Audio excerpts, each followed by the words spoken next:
Today live stream. Today's topic is how platform as a service is changing ERP implementations. And I'm going to introduce our guest here in just a moment. But before I do that, a couple quick logistical things. First of all, my name is Eric Kimberling. I'm the CEO of Third Stage Consulting. We're an independent consulting firm that helps clients throughout the world with their digital transformation journeys. We have offices in North America, as well as Europe and Asia Pacific. So I'm glad to have you all here today. This interview is part of our weekly Transformation Ground Control podcast, which you can find new episodes every Wednesday by going to transformationgroundcontrol.com. So by being here today in this live discussion, you're part of the live interview process, and we'll edit this and add some stuff to it and make it part of our formal Transformation Ground Control podcast episode that is released here in a few weeks. And last but not least, maybe even more importantly, I wanted to ask that all of you please ask questions. I've got a few questions to get us started here today, but always love to hear the audience questions as well, and perspectives and questions, comments you might have. So please drop those in the chat if you don't mind. As we're going here, we're keeping an eye on all the platforms, including YouTube, LinkedIn, Facebook, and Twitter. And speaking of the chats, if you don't mind just dropping in the chat what city and country you're joining from today. I know we typically get a global audience, so it's always nice to see where everyone's joining from here today. So again, today's topic, how platform as a service is changing ERP implementations. Joining me today is Mark Simon from Celigo. Mark, thanks for being here today. Thanks, Eric. It's a really pleasure. It's a pleasure to be here and talk to you again. Absolutely. You had me on your podcast, and so it was only fair that I put you in the hot seat and ask you a bunch of questions as well. I'd sort of return the favor, if you will. So thank you for being here today. But before we get started, just tell us a little bit about you, if you don't mind, about you and Celigo, what you do at Celigo, all that good stuff. Sure, you bet. My name is Mark Simon. I'm the Vice President of Strategy at Celigo. And first, a little bit about Celigo. We're an integration platform as a service. So what was, traditionally, some people might have called middleware. So we really specialize in integrating applications. So moving data between applications, but it can be API to API integration, but it also can be flat file, B2B, API management, really moving that data and that as a foundation. And we really think of ourselves as an automation platform. So because integration really is the foundation of automation. Personally, now my background personally, I originally started out my career as as a software engineer, writing a lot of code back in I think of it now as the Wild West days of the internet back in the late 90s, focused really on a lot of e-commerce initially, and really saw then the value and the power of integration. I was on the founding team and CTO of an e-commerce company where we actually took an automation first approach. So it just seemed like the thing to do at the time. We didn't leverage a bunch of fancy tools, but we did in a really scrappy way build a lot of tools to automate an organization from the ground up as it scaled from zero really, and saw the power of that. So then when I left the e-commerce company, I got into consulting and spent a little bit over a decade, and most of that in consulting, for a boutique consulting firm based in Seattle, Washington. And we focused on mid-market digital transformation with ERP implementation at its core, as well as custom software development. So I led the professional services practice most of the time there, and I got a chance to see upfront about 500 clients over the years that we performed the core ERP implementation. But it really wasn't just the ERP. It's, ERP is that center of that digital transformation, that starting point for so many companies. So the ERP implementation, the extended integration around that to make the systems link together, and then custom development to either customize the ERP or to build custom business application features outside of that to really provide the business solution clients were looking for.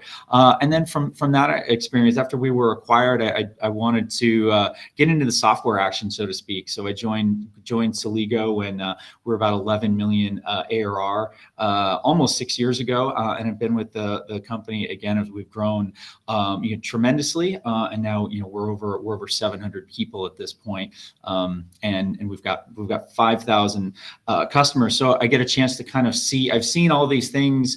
What you talk a lot about from digital transformation. I've really been at the center of digital transformation from about 3 different perspectives at this point. Interesting. Yeah, that's really interesting that you started off with more of that technical background and then sort of shifted into full on strategy. Now, what does that role entail? Like when you head up strategy at Celigo, like what's some of the stuff you do in that role? Just out of curiosity. Yeah, great question. Well, in some ways, well, there's been a focus, for the last 2.5, 3 years, mostly on our go-to-market motion and focusing on our movements, both upstream, because Celigo as an iPaaS has been focused on, really came out of, and it's fair to say, the lower half of the mid-market, and we're also coming out of, we started in the NetSuite ecosystem from an ERP perspective. So many people know us as a NetSuite focused iPaaS. That's really not, we're very good at it, and we are the most successful iPaaS in the NetSuite ecosystem. We're also very capable across other ERP ecosystems and in more diverse lines of business beyond just order to cash and quote to cash, where a lot of companies have traditionally started with us. So I spent a lot of my time focusing on that transition upstream and broadening. And I really get to work across all the departments in the organization as an overlay to that end. So I get to see, a lot of things, and in essence, get to kind of just roll up my sleeves and get in and solve problems wherever they are in the organization and in the customer journey, leveraging my background. And that for me is a lot of fun, because I still think of myself, essentially as a problem solver that merges technology and business. Yeah, very cool. That's awesome. And you and I met. Well, first of all, I came across Celigo at a NetSuite conference. I didn't know who you guys were, and then I got to know you guys through at a NetSuite conference, and then you had me on your podcast, which was a really good discussion. And I have to say, just as a side note, you're one of the best podcast hosts. I know you're not a professional podcaster, but your questions were so good. I thought you were very good at asking questions and being thoughtful about the stuff you asked. But tell us a little bit about this podcast that you host. What's it called? What's it about? All that good stuff. Well, first, thank you, Eric. I appreciate the compliment. Well, it's easy having you on our podcast, simply because there's so much overlap between our backgrounds and where I've been focused, where you're focused. There's just, we could talk for days about, what we've seen in the intersection between our different perspectives on what we see in industry. But we host a podcast here. It's called the Technology Leaders Podcast. And we really just try to focus on that intersection of business and technology. And it's specifically focused on integration and automation, a lot around the mid-market and up into enterprise, but really trying to give, out in industry, there's a lot of business leaders that are technology leaders, and technology leaders that are transitioning into being business leaders. And we see a lot of that in companies that we work that are really at the forefront, that are embarking on digital transformation. So really try to bring those perspectives on automation, integration, and some insight on trends and what's happening out there to help them really succeed in their roles. Gotcha. Yeah. So with all the guests you've interviewed recently, are there a couple nuggets, or maybe 1 or 2 nuggets of findings or learnings or things you've learned from interviewing some of the guests you've talked to recently? Oh, definitely. That's one of the things I really love about hosting the podcast is just the interesting people that I get to talk to that I wouldn't have bumped into, and my co-host Jordan Tenenbaum, he does a great job of finding some interesting things and kind of sometimes pushing the limits. Like, okay, how is that related? Okay, we get in and we find and ultimately find really, really interesting synergies and connections. But the one theme that we've had, and I think we started this a little bit over a year ago, and probably the most reoccurring theme that gets brought up is the topic of AI, because it's been so in the it's leveled up as far as popularity in just the thinking of everyone, whether you're a technologist or not. And because the public has become so aware, it's just a normal, it comes up very often, but the theme behind that is more, okay, well, how to apply it, and how and why are businesses struggling to apply AI? What do they need to do? Why isn't it being adopted more broadly? Why isn't it maybe having the impact at a business level, especially uh, outside of enterprise, that we expected and hope it would have? And I think that's probably, one of the biggest themes beyond just the core, how to integrate and automate your business more successfully. Right, right. Yeah, it's hard to have any of these conversations without somehow touching on AI. Um, so just getting into the topic at hand and really setting the context for follow-up questions that myself and the audience might have. And by the way, audience questions, we're welcoming any questions you might have. So please chime in at any point. And if you don't mind, in the meantime, just drop in the chat what city and country you're joining from, just so we have a sense of where you all are here today. But as we get into the topic at hand here, we're going to talk about platform as a service and how it relates to ERP implementations. But before we dive into that, just maybe help us understand and get some high level understanding of what is integration platform. Or first of all, let's start with platform as a service. I've heard both terms: platform as a service, integration platform as a service, or PaaS and iPaaS. Can you just help us unpack that a bit? Help us understand what that all means.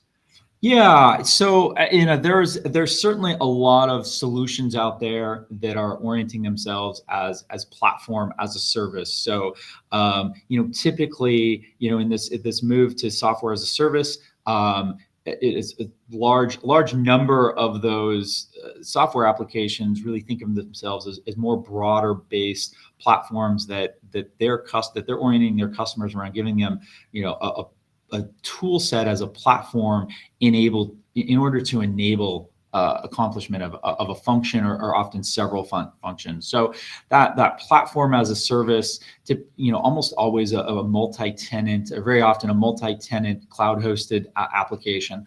And then more specifically, beyond that, a subset of that is that integration platform as a service. So a multi-tenant cloud-hosted platform to integrate your applications, move the data between one or more applications in your organization, or sometimes often between your organizations and partners or customers, between third parties. And so at Celigo, we're an iPaaS, and we really think of ourselves kind of as the first of the next generation, the iPaaS 2.0, if you will. Gotcha. Yeah, makes total sense. So when we back up here, and you mentioned that you started, in this space in the late 90s, it's the same time I started out.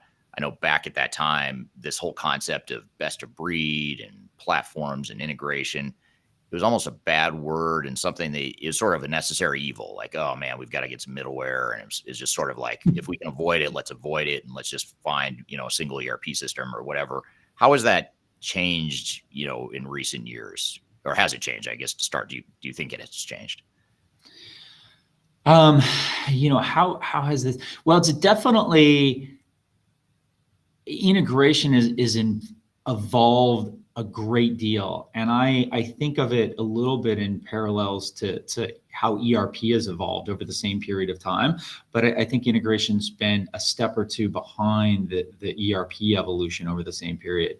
So, and when I started out that same, when you did, Eric, integration was, very often, the majority of the time it was still being done, by hand, hand coding. A very technical team of developers was hand coding with their language of choice, integrate code to move and transform that data between applications.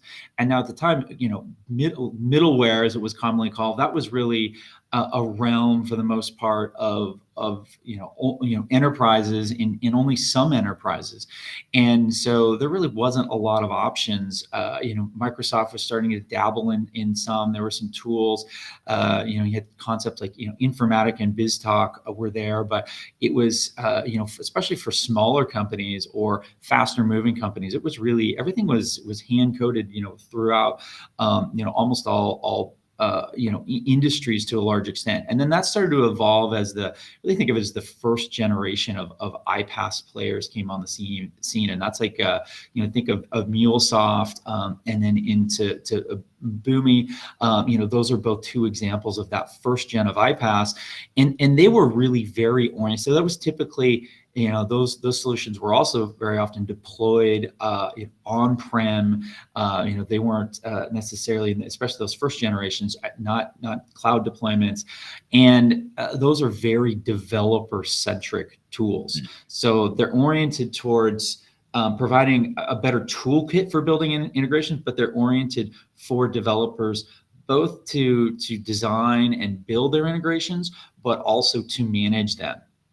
And so as iPaaS progressed with Celigo, the intent here was to move integration, the build and the management, make it more less developer centric and more oriented towards a business user. We really target, for example, trying to target the tech savvy business user being able to engage, whether it's building an integration or not, but certainly managing it.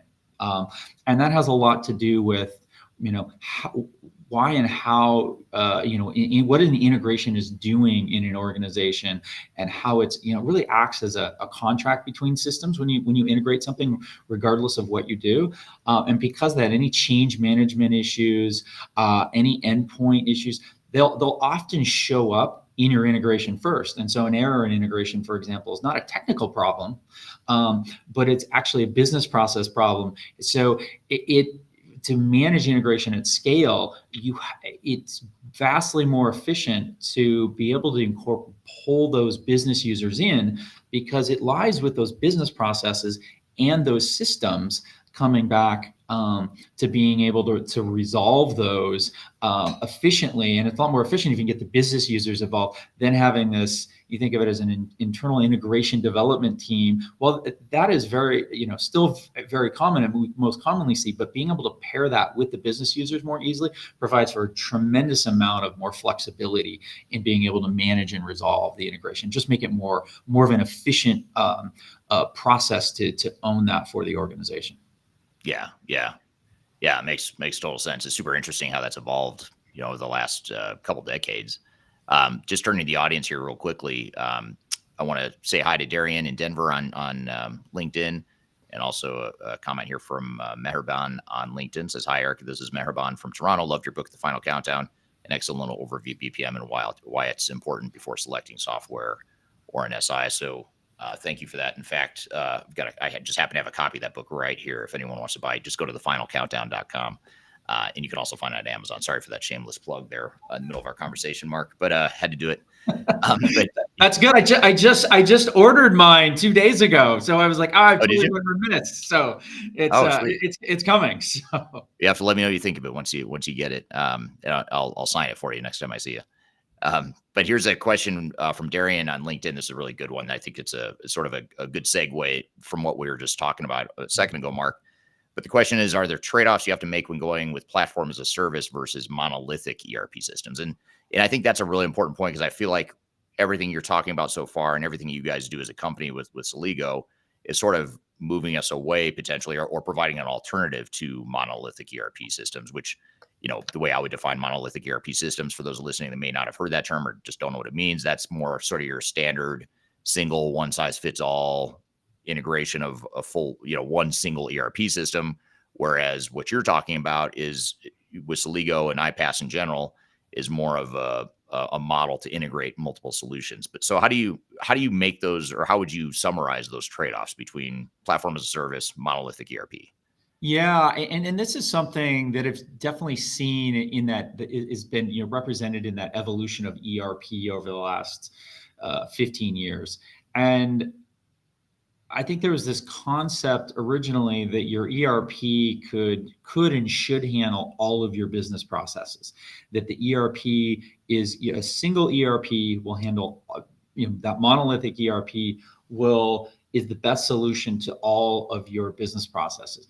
And I think what we've seen is with the proliferation of SaaS applications out there in business. So there's now literally tens of thousands of SaaS applications, all providing some absolutely amazing specialized solutions for your business process. You can go down to something very, very refined, or something as broad as just pick something like Salesforce for your CRM. And so in a lot of cases, you've had these applications become foundational, and they've become the best of breed for a given line of business, for example, whether it's CRM, or maybe for a particular vertical or a subset of accomplishing these tasks. And so departments and organizations, they want to use these tools because they feel like they solve, and they very often do solve, their business problems most efficiently. And so what that's created is this natural pull away from that monolithic ERP, with the concept more of an ERP company adopting an ERP and then adding in these SaaS apps as they go along the way. And you have everything from those really big foundational SaaS applications. It might be like I mentioned, CRM is a great example, and maybe a marketing automation platform, and then maybe your HRIS system, a Workday, something like that. And now you've got 3 or 4 or 5 foundational SaaS applications all around your ERP, but then you get that secondary tier. And I think of in certain SaaS apps have then created their own, I call it the constellation around them, where particularly CRM is a great example. It's anymore, I don't think you necessarily purchase choose Salesforce as your CRM just for Salesforce. You choose it because of the constellation of applications that are there around it that enable you to automate your sales process and make your sales team and your marketing teams more effective. And so with that movement, with adding all of these SaaS apps, and the departments and organizations and down to an individual level are pulling in. This is the rise of everything from, on one spectrum, the shadow IT to which the IT leaders everywhere despise, but all the way through very explicit approved purchases of sometimes dozens of SaaS applications just in a single department, residing alongside of the ERP system and the foundational SaaS apps. And what this creates is a very, very powerful business systems environment, but you have to integrate between those systems, or otherwise you're just creating new data silos, and you're solving one problem, and you're solving one big problem often in these cases, in creating others. And this is one of the biggest things I've seen, we see as a company talking to business leaders, is and it almost always starts with the ERP implementation, because this is so hard on an organization. I always used to sort of talk to my clients about this as being an ERP implementation is probably the toughest thing their business will go through. Very often. And but then they implement it, they get it up and running, and 6 months, 3 months later, 6 months later is a better check-in, more the smoke and the dust is settled by then. But it's like, well, things are better, but they're not quite what they envisioned. And that almost always comes down to a lack of integration. There's not as much integration as there should have been planned in to connect the other system together and really create a single business system, both for employees and, even more importantly, for customer experience, out of all of these SaaS applications. And this is really given because of that shape of how that movement away from that monolithic ERP to this universe of SaaS apps, and we see customers all the time of ours with 100 plus SaaS apps quite regularly. And you see really the need to integrate those together. That's how you make that work. And you get those best of breed solutions with integration between them, and thoughtful integration, planned integration. And that's how you end up with achieving really the objectives and the business efficiency of that true automation and digital transformation that was the intent all along. Yeah. So you mentioned Salesforce and NetSuite, and those are two good examples, because both of those, especially especially Salesforce, as you mentioned, is more of a constellation, as you put it, which is a great word. You're getting the CRM system, but you're also getting all the third-party apps that have been developed on the Force platform. And NetSuite's starting to do that too, where they've got third-party developers that are creating apps in the NetSuite, built on the NetSuite backbone. So even in those cases, even when you've got, call it a single vendor, but you've got multiple apps that were built within that platform, even then you still need to think about integration and how you're going to tie those systems together. Is that right? Yeah, absolutely. Because not all those apps in that constellation are natively built uh, into the platform. Sometimes they are, and when that works and that meets the needs, that's fantastic, and that's one option. But a lot of the best applications for solving those problems sit outside, and they sit outside. And to be successful in those ecosystems, they very often have to provide what we call native integration to the core ERP they're working with, whether they sit in, say, the NetSuite ecosystem or the Microsoft Business Central or SAP.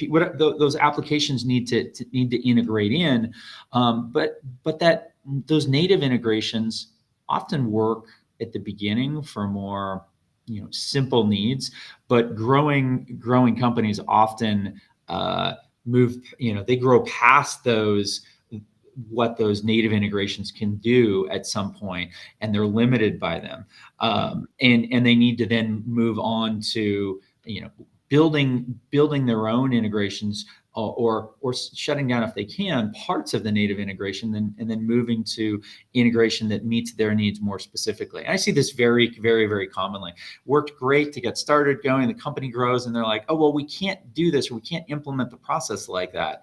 And you're like, well, why? And it's, the integration to X doesn't support that. And you're like, well, that can be solved, right? Use a modern tool, solve that. Don't let your tools dictate your business processes when there's a competitive advantage to having a different business process.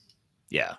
It's easy for a lot of software vendors to say, don't worry about that different business process or competitive advantage you have, because you could just use our software, just do it the way it was built. And the last thing you want to do is water down whatever advantage you have in the market. That makes total sense. So I think it's safe to say that nowadays, best of breed and multiple applications it's not a bad word anymore like it used to be.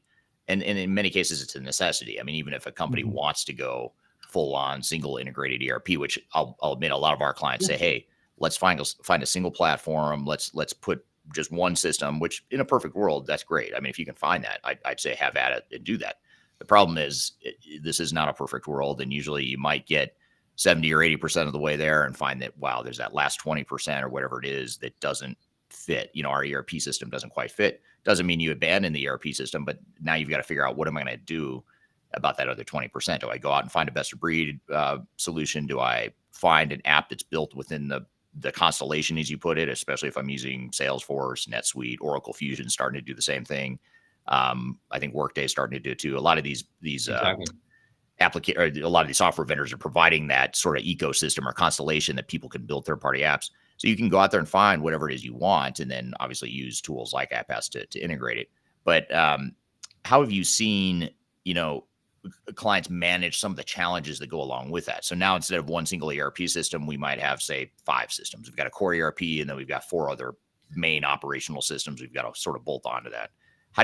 What's some advice you have for customers, or how have you seen customers navigate the technical complexity and the fact that now you're managing multiple systems? You've got to manage data integration, the architecture, all that stuff. What's some advice there? Yeah, I think the biggest advice there is to adopt what we call an automation first mentality.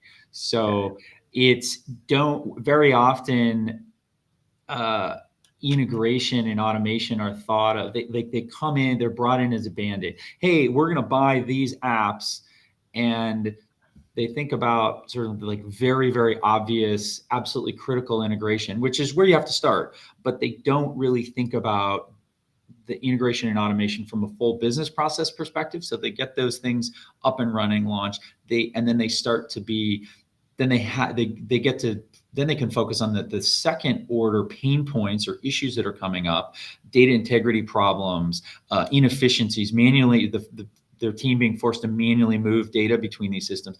And then they start automating in a very reactionary fashion. And then if you couple that with using, say, legacy tools that or no tools, back to that hand coding of integration, which we still see an absolute ton of out there in industry.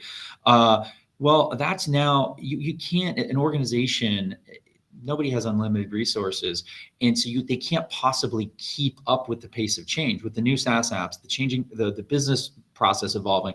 And so that's very often done in a centralized IT model, and centralized IT there then ends up being very much behind the curve. So very reactionary, never automated enough, always kind of doing coming in, having to come in later to sort of constantly put out like integration fires and automation fires. And what we see is that shift to that automation first mentality will smooth that out dramatically. Every time you're changing or adding a new app, and like, okay, how can we automate all of this? How can we automate this being plugged in? And just thinking that through a little bit more and posing that question. And we see that mindset really shift to proactive automation around that, starting with integration at its core. And that leads to companies really digitally transforming faster and dramatically faster than their peers who are more reactionary. Gotcha. Yeah. Now, what about those that think that, well, if I'm a CIO and I'm leading a digital transformation, let's say, I might think, well, everything you just described, Mark, that sounds to me like a symptom of people not wanting to change. So what I mean by that is, instead of putting in a new system, one single system that standardizes everything on a common platform, now you've got maybe a more decentralized approach where you've got, sales is out finding their own CRM system, HR is out there, using their own HR technologies. And so you're sort of allowing the masses to find the technologies that work best for them, but not necessarily looking at the one single integrated platform. So what would you say to people that say, hey, that sounds like just an excuse to resist change or to, not take more of a holistic approach to their digital transformation? Well, and I think that's a great question. And what's necessary is to have IT and those business units working together. I think that's the biggest issue that I've seen in organizations where they're feeling like the departments feel like they're working against IT. IT's working against them all the time or holding them back. And but they have to work together because there has to be this central vision on accomplishing the digital transformation and working efficiently and moving in a coherent direction with oversight. But also the departments need to have input on what works best for them and how their business processes need to evolve and they're going to be the experts on their areas of the business and what's happening.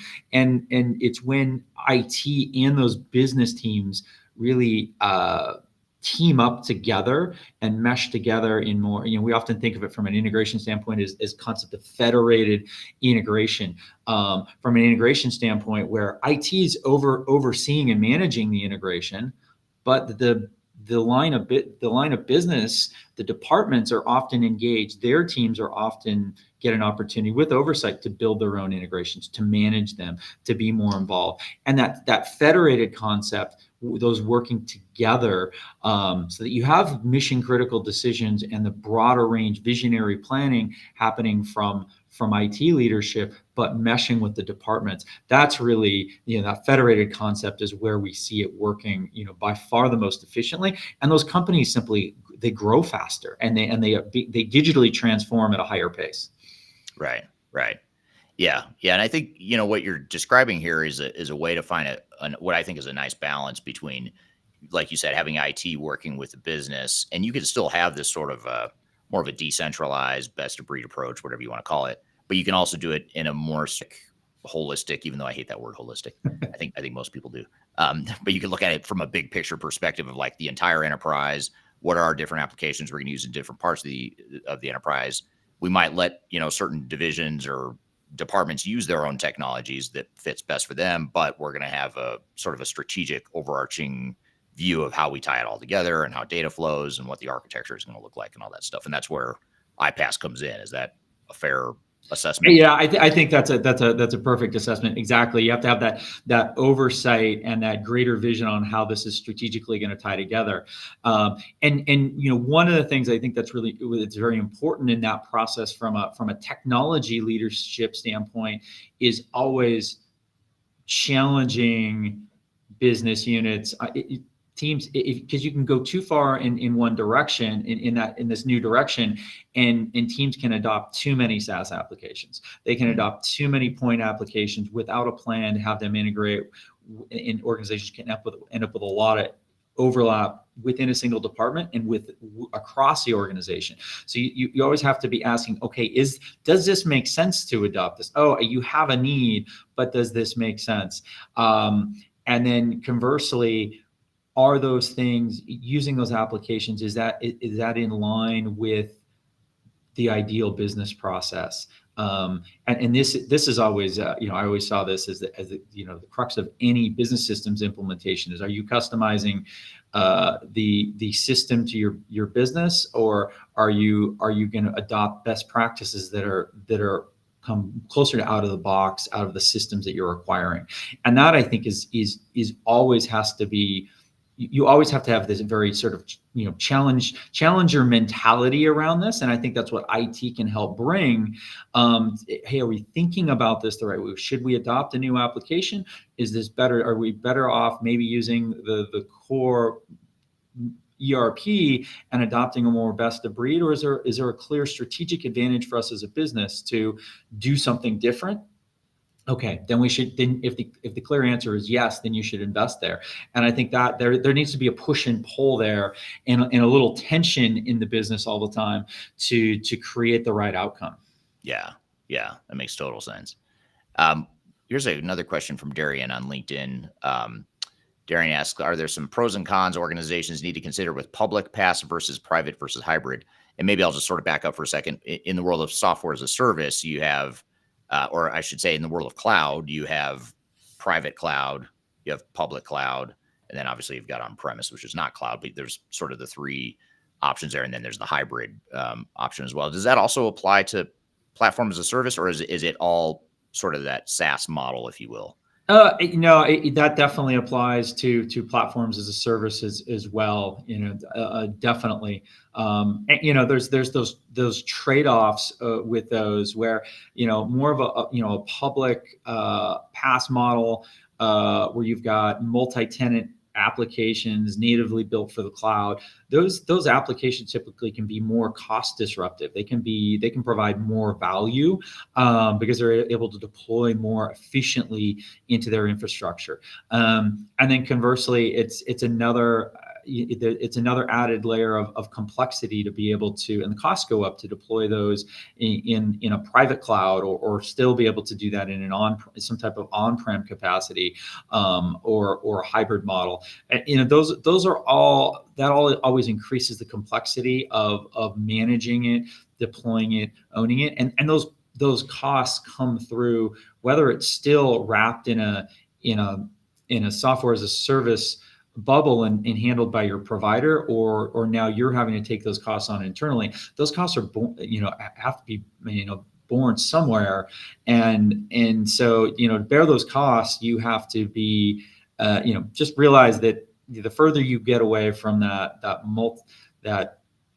public platform as a service model, it's just going to get more expensive, but you get more control. You get more control over security, more control over environment, and in certain situations, those absolute requirements. We look at government, for example, federal government, the deployments of applications, some healthcare situations. We often see this come up.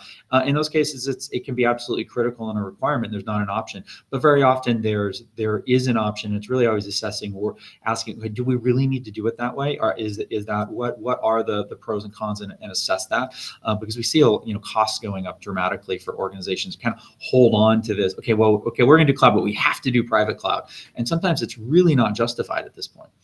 Yeah, that's super interesting.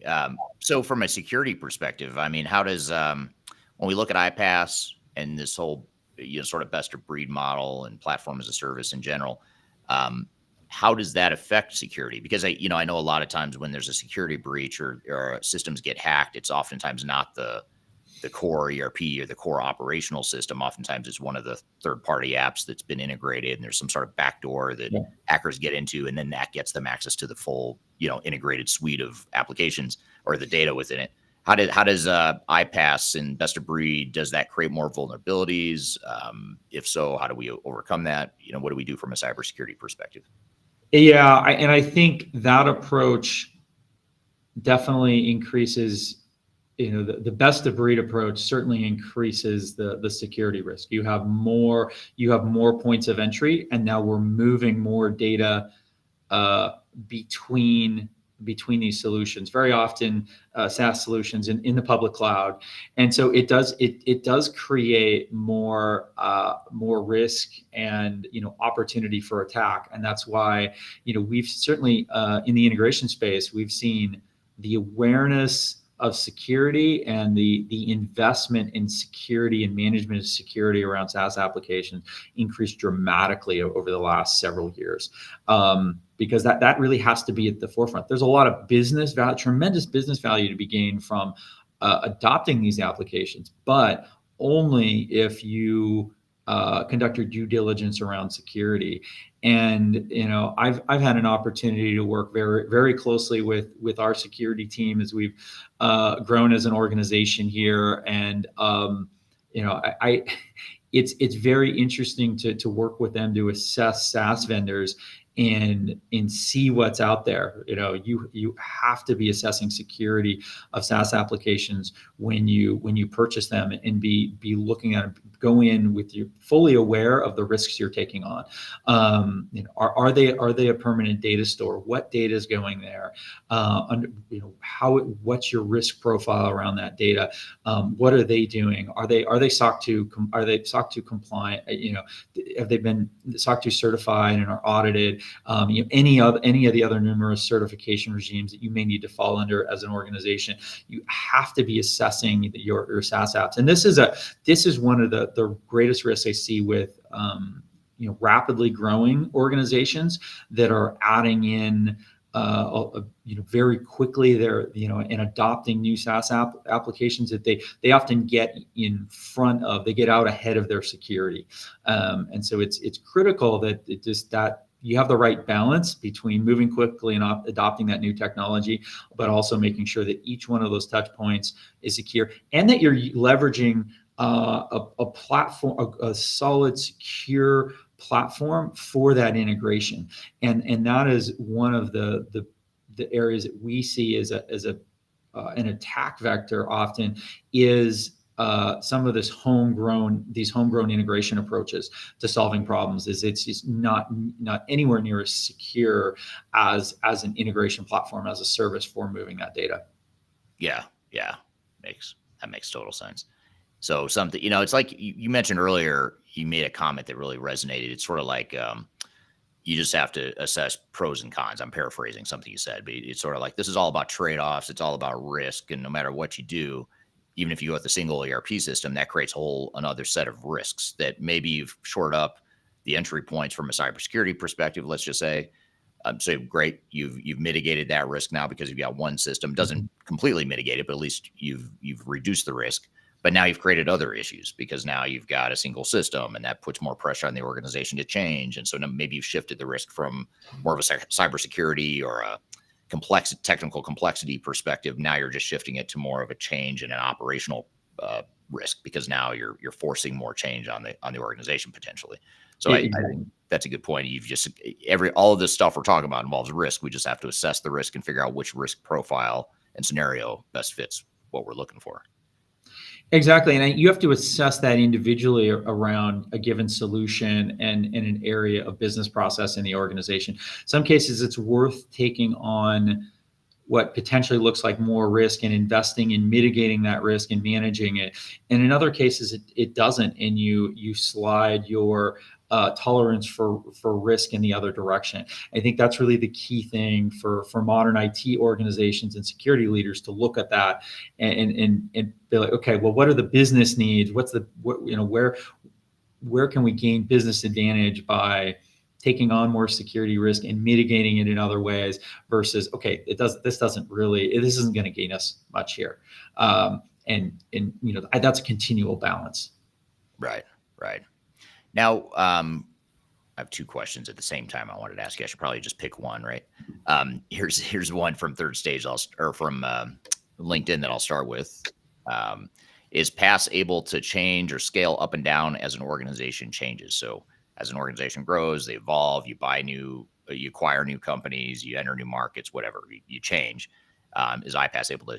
How does that work as far as scaling up and down? Yeah, so by leveraging an iPaaS solution, you're able to scale up and down much more efficiently from an integration standpoint. So you're able to, say you've gone to market, and we see this very often. We have a ton of our customers that are often product-based companies, and they're the very first point where after they implement their ERP, the immediate step at the same time to go live is to integrate their primary sales channels. So that might be e-commerce sites, that might be Amazon, that might be sales channels, multiple of those, and often doing this as sometimes as testing the market, so to speak. So whether it's a large organization and this is the first time they're selling direct to consumer, or maybe they're still doing B2B sales, but they're conducting it in a more web-oriented manner. There's a lot of approaches. In what can often happen, and this is fantastic when it does, is that those sales channels can take off, something can hit, and those can be sometimes very, very successful and unexpectedly. And the organizations that are leveraging iPaaS for the integration for those now have a much more scalable architecture to scale up when maybe order volume increases by 10x or 100x or 1000x. And we see that with our customers and our platform. And that's one of the benefits of leveraging our approach as a multi-tenant SaaS application, as that no individual customer impacts the load at all. Once you reach a certain scale of ours, where we have thousands of customers, so you could scale up to as long as your applications support it. And this is where organizations often have the most problem, is something might scale up at one point. So maybe your orders increase by 100x in a day. Well, the iPaaS can handle it, scale up often without even touching anything, without even tuning anything, and handle that. But you've also got to make sure that you're thinking about the destination of this data. Can you get that data into your ERP? Does your architecture and configuration and implementation within the ERP say allow that data to get in? Does the way that you've mapped your data flow with your 3PLs and back, and especially in multi-channel commerce, does your strategy allow for this to keep inventory up to date? Your multi-channel inventory allocation, is this going to work if you presented with an opportunity to scale? So just because so iPaaS scales, yes, but you've got to think about this. Okay, I've got apps that can scale, more apps that can scale as part of my system deployment, but make sure that everything else can, and you've thought that through, because you're only going to be able to scale as much as your weakest link there. Right. Yeah. Makes total sense. And speaking of data, it's hard. I tried to get through the conversation without bringing up AI again, but I couldn't help myself. So AI, we almost did it. We almost did it. You mentioned it earlier, and it sort of stuck in my head, and I had to come back to it. But so AI, let's talk about that for a second. How is AI and sort of all these different software applications are obviously investing very heavily in artificial intelligence and building AI capabilities in their technologies, which is in many ways showcasing or underscoring the importance of data, and how, because a good AI model only works as good as the data going into it. So how is data, or is artificial intelligence impacting what you guys do and what this world of iPaaS and best of breed in general? Well, it is, in that it is bringing a new focus, and it's raising the awareness around and the prioritization of integration and automation within organizations. So AI is just another tool in the automation toolbox. Now, it's an exciting, very flashy one. And it does, there's a lot of very interesting things in it, in sort of, out of the box, with proper oversight. The generative AI tools and large language models can be used to assist any number of employees doing their normal everyday jobs. But to really get that deeper value from AI solutions, it requires having a solid base of data. So you're going to get the most value not by allowing your employees to use ChatGPT, or even going as far as building custom GPTs for your organization, but taking it multiple steps further and in connecting to get and leveraging the power of the AI tools, leveraging OpenAI through API calls, consolidating data across multiple data sources, and then leveraging AI tools to provide you insights, to answer questions more quickly of your employee base, of facilitating getting your customers answers, identifying patterns within your customer data to say head off churn or to optimize customer lifetime value. But all those things are dependent upon data, and that's the foundation. It just comes back to this core, which if you don't have good business processes, you're not going to have accurate enough data to really be able to leverage AI. And what we see, and what I've seen in a lot of cases now, is AI solutions kind of being hurriedly slapped on the top of a really poor foundation. And you're basically, and all automation can just can give you garbage output, but AI based automation can give you exponentially worse garbage on the other end. So you've got to make sure, okay, you've got a good solid business process foundation. Your data's doesn't have to be perfect, but it's clean enough to get to be able to leverage. And then once those pieces are in place, then you can start to leverage those the AI tools and techniques. And from there, there's some very amazing stuff that can be done. And you don't have to you can often, I see organizations trying to start too big, but it's often best to start really small in a corner of the organization where hey, I've got pretty good data, because all this data is generated just in this one SaaS app over here. Okay, I'm going to plug in an AI solution just on that and just start there. And it's something where and then organizations start to see the power of it. Start small, build out, and then accelerate the capabilities of the organization, but especially the employees. We see some fantastic tools. We built some incredible ones internally. We've seen customers do the same, and it's amazing what you can do from an efficiency standpoint. But start small, take steps forward. Start with where you have a good business process and good data, and it'll get you there. Versus, again, this is where I think everyone's struggling. Is that foundation for the AI. Yeah. And that what you're describing too also seems to support more of that agile approach that a lot of organizations are taking, rather than that traditional waterfall. Let's design one big massive system. Like you said, you can start small, and you can use iPaaS as a way to start small, but still tie those small wins back to the bigger picture and the data flow, and certainly the AI models that you might be trying to use in your organization. Exactly. How do you recommend that organizations and project teams determine if this iPaaS model is right for them, or at least determine if it's a good option for them? What are some of the criteria you would say, if you're an organization that fits these criteria, then you would definitely want to consider iPaaS?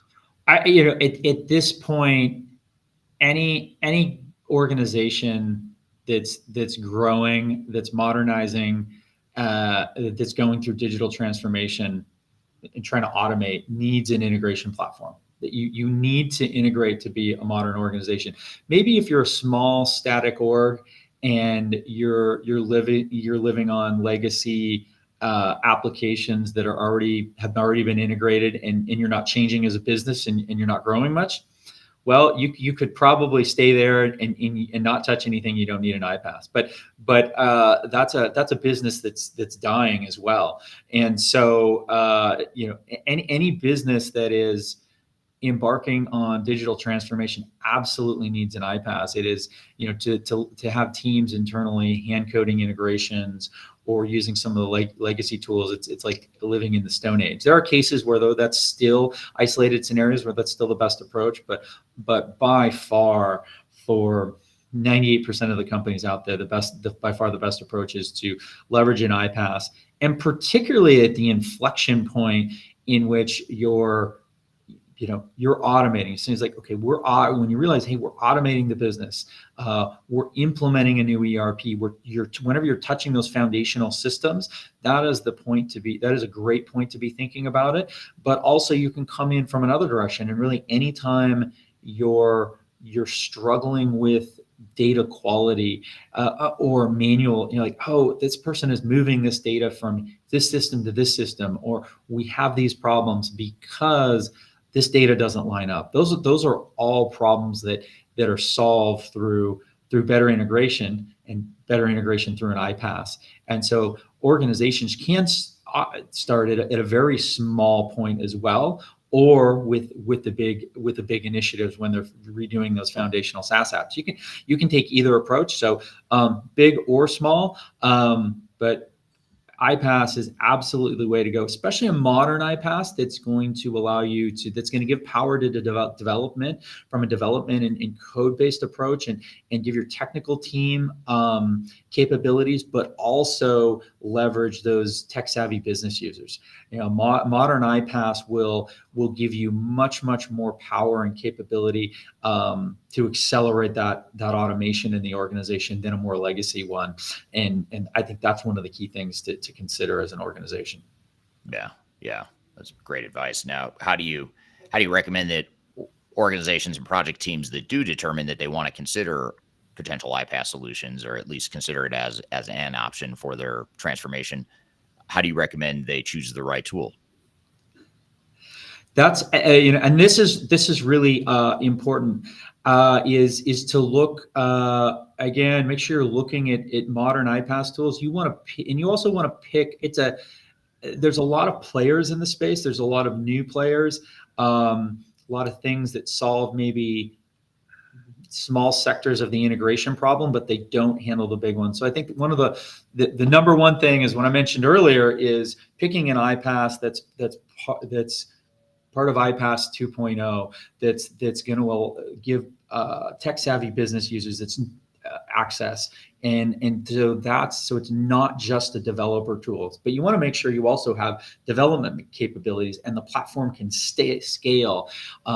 So make sure that you're selecting a true iPaaS, not just say a task automation tool, but a true iPaaS that's oriented to move large amounts of data through the platform, that can service both the needs of developers and business users. And then look to make sure that you're working with an iPaaS that has a vision for the future, that has broader capabilities, because companies often start just at thinking, okay, we just need to integrate here at a small section of the business. But as businesses grow and scale, the need for automation and integration grows exponentially. So just always be thinking about, okay, can this platform handle connecting dozens or hundreds of applications, and take that into account, and make sure that you're looking at that and selecting an iPaaS that'll meet those needs as you grow as well. Yeah, it's great advice. And how can people learn more about you, or connect with you, learn more about Celigo, all that stuff? What's the takeaway here? Well, a great place to learn about modern iPaaS solutions, what they can do for your business, is go to celigo.com. That's celigo.com. and check us out on our website or through LinkedIn. I'm personally on LinkedIn as well, and you can follow me. Also, I'm sharing a lot about iPaaS and automation and how to accelerate business. And happy to talk to. Happy to talk to anyone out there about what we can do to automate your business and help it achieve really the digital transformation objectives. Right. And then you're on LinkedIn. So what's the best way? Just Mark Simon is your name, and you can Yep. search Mark Simon Celigo, and you'll find you there on Yep. LinkedIn. So that's another good place to connect too. So, well, thanks for being here today, Mark. Really appreciate it. It was a great conversation. I learned a lot, and appreciate the audience questions as well. So Great. appreciate it, Thanks for Mark. the opportunity, Eric. Really appreciate it. Absolutely. Thank you to the audience for being here today. Again, this live production will become part of a weekly Transformation Ground Control podcast. You can watch past episodes and keep up with current episodes, including this one when it does come out here in a few weeks. Go to transformationgroundcontrol.com. You can see all the past episodes there. And we put out new episodes every Wednesday, so be sure to check that out. Have a great week in the meantime. We will see you all soon.